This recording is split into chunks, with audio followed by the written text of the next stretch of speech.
በቤታችን ውስጥ በቀላሉ ከኬሚካል ነፃ የሆነ የፀጉር ቀለም እኔ ለፋሲካ የተቀባሁት የፀጉር ቀለም ዛሬ ፀጉሬን በአንድ ጊዜ የቀየረው። በተለይ ፀጉራችሁ ለተጎዳም በጣም አሪፍ ነው።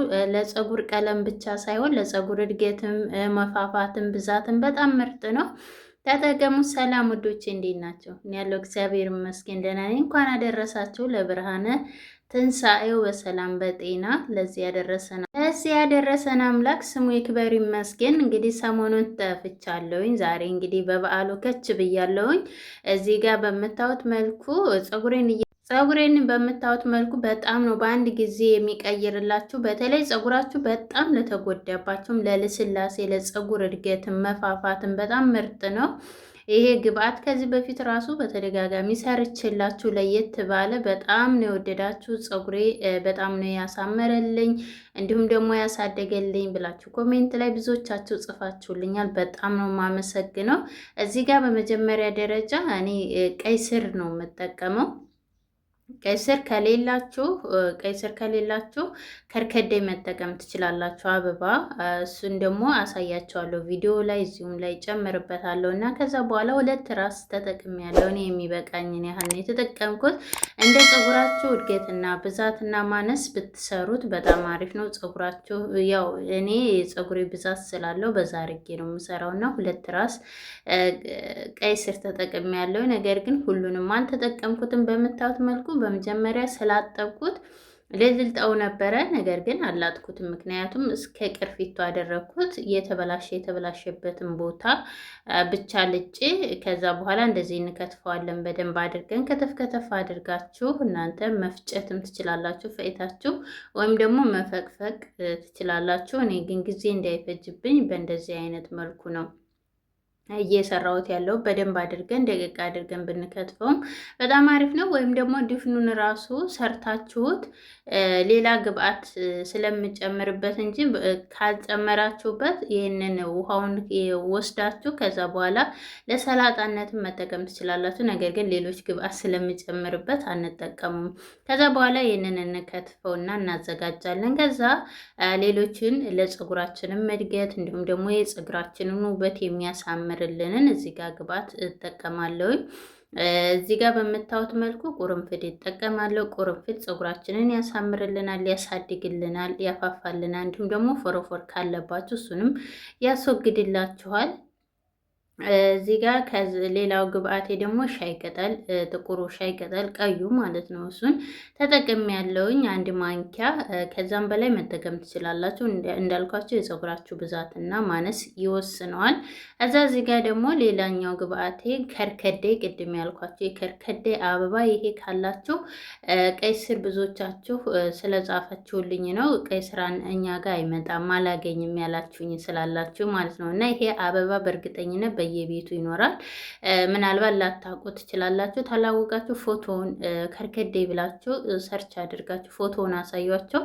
በዛ መሰረት ማስመጣት ትችላላችሁ ማለት ነው። ከዛ እነኝህን ግብአቶች በአንድ ላይ ካደረግኩ በኋላ ቀይ ስሩን እጨምራለሁ። ሌሎችም ግብአት መጨመር ትችላላችሁ። ለምሳሌ አብሽ መጨመር ትችላላችሁ፣ ለፀጉራችሁ በጣም አሪፍ ስለሆነ። ተልባ መጨመር ትችላላችሁ፣ እንዲሁም ደግሞ ሮዝመሪ። ነገር ግን እኔ ይሄ በቂ ነው።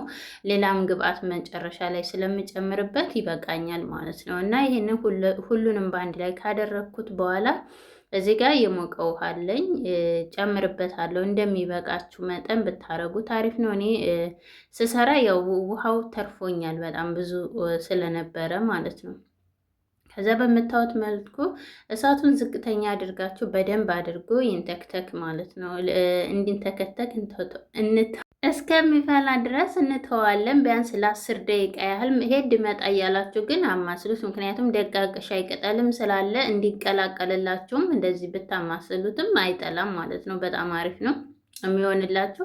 ይሄ ለፀጉራችሁ በተለይ እንደዚህ ኬሚካል ያላቸው ቀለሞች ስንጠቀም ፀጉራችን እያበላሸው እያከረደደብን፣ እንዲሁም ደግሞ መንታ እየሆነ በጣም እያደረቀብን ሽበት እንደገናም ደግሞ ያወጣባቸዋል ማለት ነው። ነገር ግን እንደዚህ ከቤታችን እየሰራን ብንጠቀም በጣም አሪፍ ነው የሚሆንላችሁ። ፀጉራችሁን የሚያሳምርላችኋል፣ ያለሰልሰዋል። የፀጉራችሁ ውበት በጣም ነው የሚያሳምርላችሁ። ሁልጊዜም ሳሰለችሁ ተጠቀሙት። ይሄንን በሳምንት አንድ ጊዜ ማለት ነው።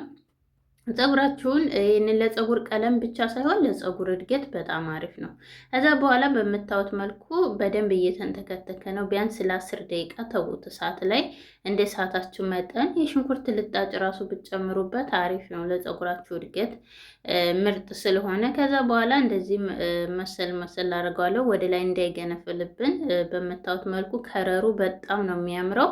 እዛ ካጠፋ ነው በኋላ ራሱ እንተዋለን። እያደር ከረሩ እያማረ ነው የሚመጣላችሁ። ስታጠፉት ትንሽ አቆዩት እስከሚቀዘቅዝላችሁ ድረስ። ከዛ በኋላ አበባው ከርከዴው እያደር እየቀላ ስለሚያመጣው በጣም አሪፍ ነው የሚሆንላችሁ። አንደኛ ፀጉራችሁን ያሳምረዋል። ከርከዴ ፀጉር ያሳድጋል፣ ያበዛል፣ የሚነቃቀል ፀጉርን ያቆማል። በተለይ በሻምፖአችሁ ስትታጠቡ እነኝህን ግብአቶች ብትጠቀሙ በየሳምንቱ ፀጉራችሁ መርገፉን ያቆምላችኋል። ከፊት በተለይ የሸሸባችሁንም እሱንም ይመልስላችኋል። ከዛ በኋላ ካጠፋሁት በኋላ በምታዩት መልኩ ከ10 ደቂቃ በኋላ ተወዋለሁ። እንደዚህ ላቦቱ አያችሁ፣ እንደዚህ ትኩሱን እንትን እንዳይልብን ማለት ነው፣ እንዳያጓጉልብን። ሌላ ግብአት ስለምጨምር ትንሽ እስከሚቀዘቅዝ ድረስ ተዋለው። ተቀዘቀዘ በኋላ ይውላችሁ ራሱ በጣም ነው የቀላልኝ። እዚህ ጋር ማጥለያው እንግዲህ ትንሽ በሻይ ቅጠል ነው እያጠለልኩ ያለሁት። እናንተ በነጠላ ማጥለል ትችላላችሁ። እኔ ግን በእንደዚህ አጥልየዋለሁኝ። ትንሽ ወደ ስር ስለሚዘግጥ ስለሚቀመጥ ምንም ችግር የለው። ያ ወደ ታች ዘግጦ ስላለ ብዙም ቆሻሻ እንትኑ ይሄ ዝቃጩ አይወጣም። ቆሻሻ አልኩኝ ይቅርታ፣ ዝቃጩ ማለት ነው። እና ዝቃጩ ወደ ፀጉራችሁ ተገባ። ይሄ ሻይ ቅጠሉ በኋላ ላይ ለማበጠር በማበጠሪያ ስትታጠቡ በጣም ነው እንትን የሚላችሁ የሆነ ስግስግ እንዳይልባችሁ። ከዛ እዚህ ጋር እኔ የተጠቀምኩት ንሻ ነው የተጠቀምኩት እኔ። እናንተ እዚህ ጋር ሄና ካላችሁ ሄና መጠቀም ትችላላችሁ። ፍሬሹ ሄና፣ የቤት ሄና ካላችሁ በተለይ በጣም አሪፍ ነው። ቤት ውስጥ የሚዘጋጀው አለ አይደለ፣ ኬሚካል የሌለው እሱን ሄና ብትጠቀሙ ካላችሁ ተጠቀሙን። ይሄና ስለአለቀብኝ ነገር ግን እንዲያወፍርልኝ ትንሽ ወፈር እንዲልልኝ ምንድነው የተጠቀምኩት? ኔሻ ነው። ኔሻ ምንድነው ካላችሁኝ የበቆሎ ዱቄት ነው የተጠቀምኩት። እናንተ የበቆሎ ዱቄት ከሌላችሁ ሩዝ መጠቀም ትችላላችሁ፣ የሩዝ ዱቄት። ከዛ እዚህ ጋር ቡና ተጠቅሜ ያለው ኔስኮፌ ነው የተጠቀምኩት። እናንተ ያላችሁን ቡና የኢትዮጵያው ቡና ካላችሁ እሱን መጠቀም ትችላላችሁ። የኢትዮጵያ ቡና ስለማይደቅላችሁ እንደዚህ ቀጥታ እንዳትጨምሩ፣ ውሃውን ብቻ አቅልጣችሁ ጨምሩት። ለምን ተሰግስጎ እንዳይገባባችሁ ማለት ነው። ከዛ እንደዚህ በምታዩት መልኩ ወዲያውኑ በ2 ደቂቃ ይደርስላችኋል። የዱቄቱ ወዲያውኑ ነው የሚያወፍርላችሁ። እንደገናም ደግሞ ይሄን ስትጠቀሙ ይሄን ዱቄቱን ጨምራችሁ ስትጠቀሙ ወዲያውኑ ነው መጠቀም ያለባችሁ። ተሰራችሁት በኋላ 1 ሰዓት ብቻ ቆይታችኋል። ከዛ በላይ ከቆየ ይደርቅባችኋል። በጣም ድርቅ ነው የሚለው እና የሆነ ፍርክስክስ ማለት ባህሪ ስላለው ትንሽ ስሰሩት ላላ አድርጋችሁ ስሩት። ለፀጉራችሁ ወደ ቆዳችሁም እንዲደርስላችሁ። ቆዳችሁን ስትቀቡ የበለጠ የቆዳ ጥራት የጭንቅላታችን ቅል የበለጠ እሱን ስለሚጠቅመን ትንሽ ላላ ብናደርገው አሪፍ ነው። ከዛ በኋላ በምታዩት መልኩ እንደዚህ ደርሶልኛል። ከዛ ከደረሰ ሊቦላ እዚህ ጋር እንግዲህ እኔ ሁል ጊዜ የምጠቀማት እቃ አለችኝ ለፀጉሬ በምታዩት መልኩ። እዚህ ጋር የምጠቀመው ዛሬ እኔ የምግብ ዘይት ነው የተጠቀምኩት። ይሄ ቫይታሚን ኤ ያለው ሲ ያለው ዲ ነው ማለት ነው። ይሄ በጣም አሪፍ ነው ለፀጉራችሁ፣ በጣም ቆንጆ ነው። በነገራችን ላይ የምግብ ዘይት እነኚህ ቫይታሚን ሲ እና ኤ ያለው ዲ በጣም ቆንጆ ነው ዘይቱ። ይሄን ታዲያ ለሁል ጊዜ እንዳትጠቀሙት። ልትታጠቡ ስትሉ የምግብ ዘይት ብትጠቀሙ በጣም አሪፍ ነው። በሱም ደግሞ ከዚህ በፊት ሰርችላችኋለሁ። ቅባት ከሮዝመሪ ጋር ከሌሎች ግብአቶችም ወደ ታች ገብታችሁ ማየት ትችላላችሁ ማለት ነው። ከዛ እዚህ ጋር በምታዩት መልኩ ይሄን ይመስላል። በጣም ቀይ ነው። እንግዲህ እኔ በአሁኑ ያው ስሰራ አሰራሩ ነው ስቀባ ላሳየኋቸው። የቆየ ቅባት የተጠቀምኩ ነው ከዚህ በፊት ላይ፣ ምክንያቱም በዓልም ስለነበረ የሆነ አልተመቸኝም ለመቀባት ማለት ነው። ስለዚህ እንደዚህ አድርገን እኔ ከዚህ በፊት በተደጋጋሚ የተጠቀምኩት ስለሆነ በተለያየ መልኩ ከሄና ጋር ተጠቅሜዋለሁ። እንዲሁም ደግሞ በሌላ መልኩ አሰራር ወደ ታች አለላችሁ ብታዩት በጣም አሪፍ ነው። ብዙ የተሰሩ ቪዲዮዎች አሉ ማለት ነው። በተደጋጋሚ የተጠቀምኩት ግብአት ነው ይሄ። ፀጉሬን በጣም ነው የሚያሳምረው። በተለይ ማታ ሆኖ ነው እንጂ ቀን ላይ እኔ ፀጉሬ ወርቃማ ነው፣ በጣም ነው የሚያምረው የፀጉሬ ከለር እና ለራሴ ራሱ ውበቱ ያስደንቀኛል። እና የዛሬው ቪዲዮ ይህንን ይመስላል። ቪዲዮውን ተወደዳችሁት?